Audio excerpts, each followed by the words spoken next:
Ang San Miguel Beermen at Converge Fiber Xers ay posibleng gumawa ng trade kasama rin itong Rain or Shine Elasto Painters. So tatlong team ang magiging involved dito. Kung saan makukuha daw ng San Miguel Beermen itong si Kaylan Tiongson mula dito sa Rain or Shine Elasto Painters. Samantala naman itong Converge Fiber Xers ang maakuha nila mula dito sa San Miguel Beermen na itong si Andreas Kahilig at isang first round draft pick. At ito namang Rain or Shine Elasto Painters makukuha si Pau Havillonar at isang first round draft pick mula sa Converge. So para maliwanag, si Kaylan Tiongson dito sa San Miguel, si Andreas Kahilig at first round draft pick dito sa Converge. At ito namang si Pau Havillonar at isang first round draft pick dito sa Rain or Shine.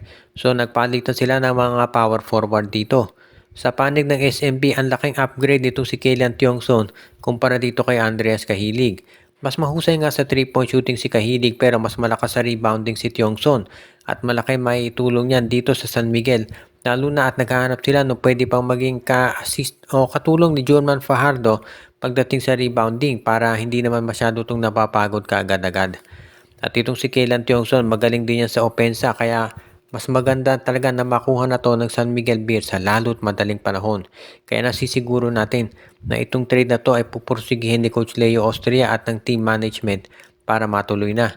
Sa panig naman ng Converge Fiber Xers, ang laking bagay ni Kahilig at syempre yung first round draft pick ng San Miguel kung yan ay makukuha nila.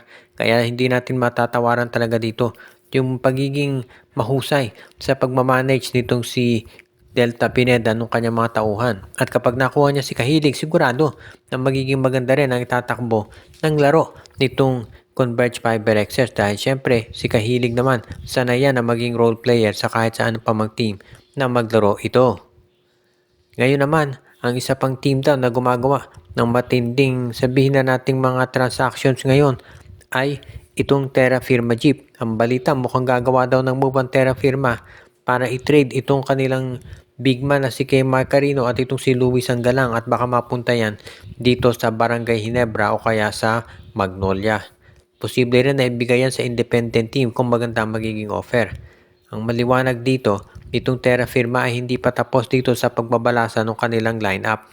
Alam naman natin na ganyan talaga nagiging kalakaran dito sa Terra Firma mula nung umpisa pa. Kaya hindi na nakagugulat na sila'y gumawa ulit ng ganitong klaseng move kung saan iti-trade na naman nila yung mga top players.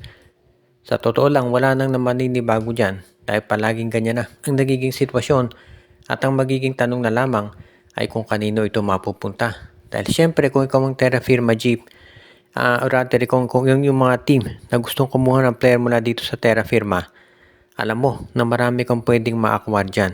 Kaya hindi na nakapagtataka na maraming mga teams ang interesado na makipag-negotiate para makuha nila itong si Kay Marcarino at si Luis Anggalang. So iyan na lang ang pag-uusapan siguro ngayon kung sino ba talaga yung mga pwedeng sabihin na nating magawa ng paraan dito para makuha yung mga nabanggit na players. Walang question sa kanilang talent. Kaya nga marami naniniwala na only a matter of time bago may makakuha dyan. Not necessarily sa SMC, posible kasi na mayroong mga independent teams katulad ng Converge at Rain or Shine na magka-interest dito kay Marcarino pati na rin dito kay Luis Anggalang. Kung napapanood ninyo laro na Terra Firma kahit tambak yan, maganda pinapakita ng mga nabanggit na players kaya nga pwedeng-pwede talaga na maging parte ng kanilang team ang dalawang nabanggit na big man na malamang na ma-trade na naman.